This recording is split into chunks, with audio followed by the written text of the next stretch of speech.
जिन लोगों ने बिहार को सबसे ज्यादा ठगा, जिनके दौर में बिहार के गरीब और वंचित तबके को बिहार छोड़कर जाना पड़ा, आज वही लोग सत्ता पाने के लिए सामाजिक न्याय का झूठ बोल रहे हैं।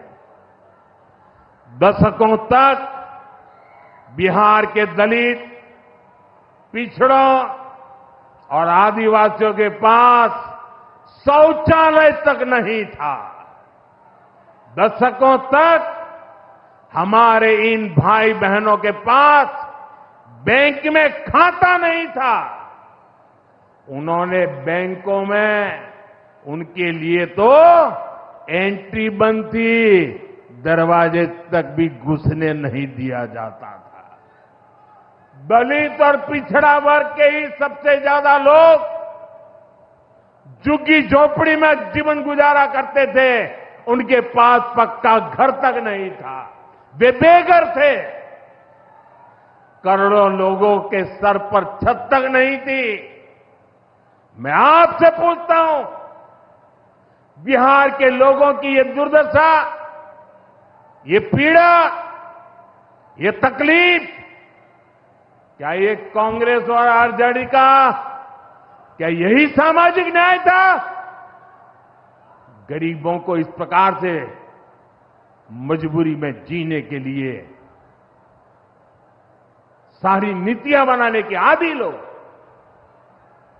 साथियों, इससे ज्यादा अन्याय कोई नहीं हो सकता है। कांग्रेस और आरजेडी वालों, इन्होंने कभी दलित, पिछड़ा की इतनी तकलीफों की चिंता तक नहीं की। ये लोग विदेशियों को बिहार की गरीबी दिखाने के लिए घुमाने लाते थे।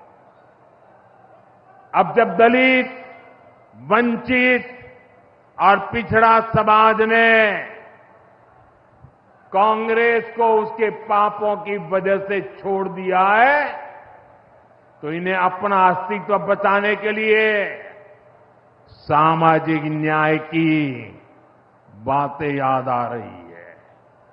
भाइयों बहनों, बिहार में और देश में सामाजिक न्याय का नया सवेरा एनडीए के दौर में दिखा है। हमने गरीब तक जीवन से जुड़ी मूलभूत सुविधाएं पहुंचाई है। हम इन सुविधाओं को 100% लाभार्थी तक पहुंचाने के लिए काम कर रहे हैं। 4 करोड़ नए मकान, 3 करोड़ बहनों को लखपति दीदी बनाने का मिशन, 12 करोड़ से ज्यादा घरों में नल का कनेक्शन, 70 साल से अधिक उम्र के हर बुजुर्ग को 5 लाख रुपए तक का मुफ्त इलाज, हर महीने मुफ्त राशन की सुविधा।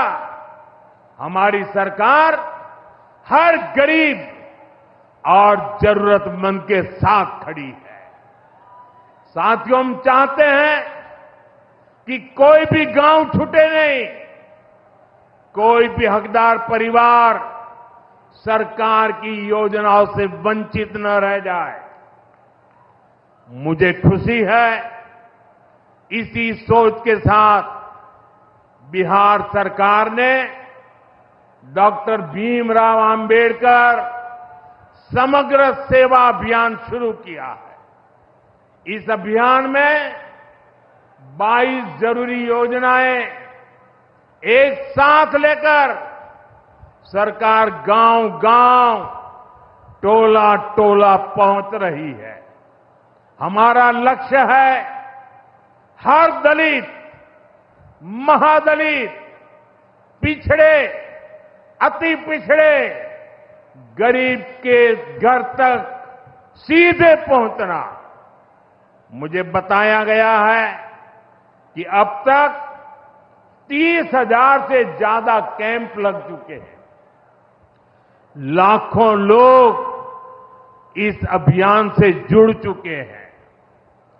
जब सरकार खुद लाभार्थियों तक पहुंचती है तो ना कोई भेदभाव होता है और ना ही कोई भ्रष्टाचार होता है, और तभी सच्चा सामाजिक न्याय होता है।